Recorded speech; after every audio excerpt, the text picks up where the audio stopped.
Tony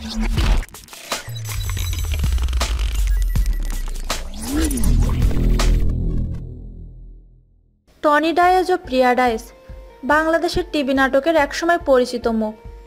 অনেক বছর হলো অভিনয় থেকে দূরে রয়েছেন তারা। শুধু যে দূরে তা নয়, এই দম্পতি বর্তমানে দেশ ছেড়ে রয়েছেন আমেরিকাতে। ডায়েজ দম্পতি ভালোবেসে বিয়ে করেছিলেন 2001 সালের 14 ফেব্রুয়ারিতে। তাদের একমাত্র কন্যা সন্তান অহনা পড়াশোনায় ভালো। সে এখন স্থানীয় একটি স্কুল থেকে মিডল ক্লাস শেষ করেছে। টনি ডায়েজের ফেসবুকে প্রবেশ করলে দেখতে পাওয়া যায় তিনি নিয়মিত ছবি আপলোড করেন।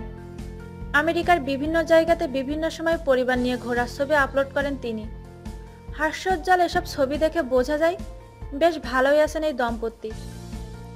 সর্বশেষ রোমানার গায়ে হলুদে দেখা গিয়েছিল টনি ডায়েজের পুরো পরিবারকে।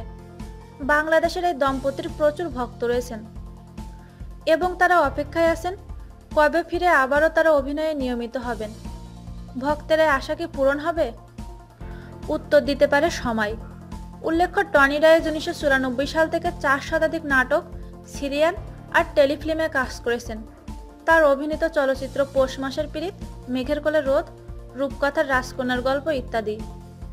তার জনপ্রিয় অনেক কাজের মধ্যে রয়েছে ধারাবাহিক নাটক টমটম, ভূতের গলি। সর্বশেষ বাংলাদেশের নাটকে অভিনয় করেন 2012 সালে। ধারাবাহিক সেই নাটকটির নাম ছায়াবিদ্যা। এটি পরিচালনা করেছিলেন তৌকির আহমেদ। শুধু তিনি অভিনয় করেছেন তা কিন্তু নয়, অনেকটা শখের বশে তিনি নাটক পরিচালনাও করেছিলেন। আমেরিকাতে তিনি লাস ভেগাস নামের একটি মার্কিন টিভি সিরিয়ালেও অভিনয় করেছেন। তবে ভক্তের আশা এই দম্পতি ফিরে আসুক আর না আসুক, তারা যেন ভালো থাকে সব সময়। আমাদের এই ভিডিওটি যদি আপনাদের ভালো লেগে থাকে তাহলে প্লিজ সাবস্ক্রাইব করুন, লাইক, কমেন্ট এবং শেয়ার করতে ভুলবেন না।